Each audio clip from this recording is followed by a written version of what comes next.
catching up with you for a while. Yeah. So what's up? Anything exciting? I'm now doing like short runs and all. I decided to switch to ultra running, long distance running. So my first long distance running was a 100 kilometer run in Biel, which is in Switzerland.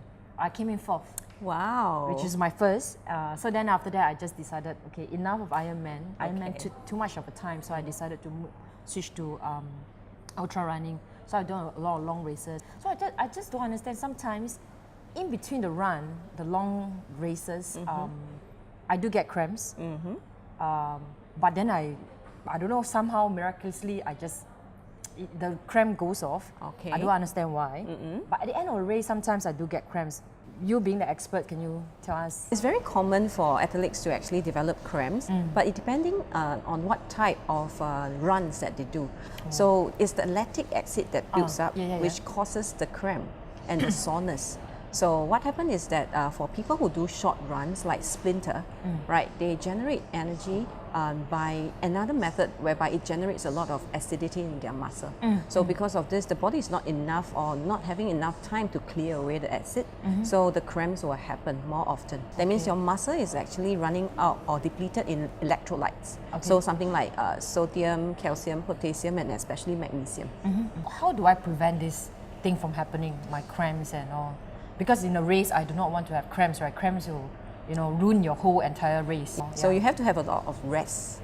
Yeah, so basically resting is very important, especially for athletes to actually have a full repair and recuperation of their body. So when you have a good health, then you can have a good run. Yeah, and of course, being said, I mentioned about electrolytes, right? Yep. So it's not about before the race and during the race, it's about every day that you have to nourish your body well, so that all these main nutrients are there to support you during your race. Yeah, and you suffer from less concerns like cramps. So, like you said, talk about magnesium, right? So everybody is talking about magnesium, but I mean, besides magnesium, there's also sodium. Why magnesium in particular? When people are very busy, they are more stressed up, and then the body depletes more magnesium.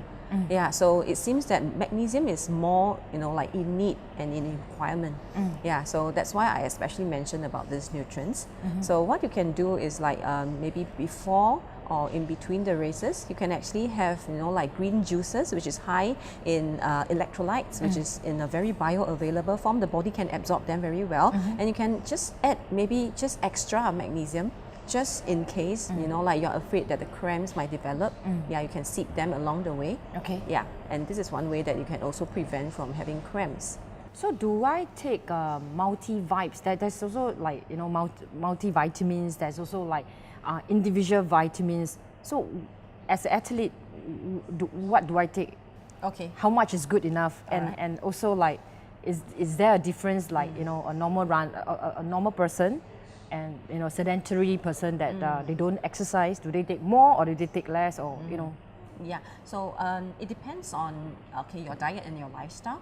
So if you basically have very good diet and lifestyle, and then you are not having concerns too much like cramps during your sort of run, then maybe a general multivitamin that's specially designed for exercise might just do the work, just in case there's a little bit on extra nutrients that you require, or antioxidant. You see, antioxidant is very important for runners because through your exercise, you generate a lot of free radical that actually cause aging and damage to your cell. So antioxidant like vitamin A, C, E, zinc, selenium, or even like green tea extract is very good to sort of help to quench the free radical. So do I take it in the morning or at night? When do I take it, and or just empty stomach? So the best time to take multivitamin, if it's for exercise purpose, is actually the closer to the time that you exercise. Maybe you exercise after your breakfast, then you take it with your breakfast. Or if you exercise maybe later in the afternoon, you take it for your lunch. So it's But why with a meal? Because like nutrients are both water soluble and fat soluble. So your food contains both fat and water content. It helps in the absorption of the nutrients better. All right, thank you. Thank you, Mel. So let's see you at the podium there.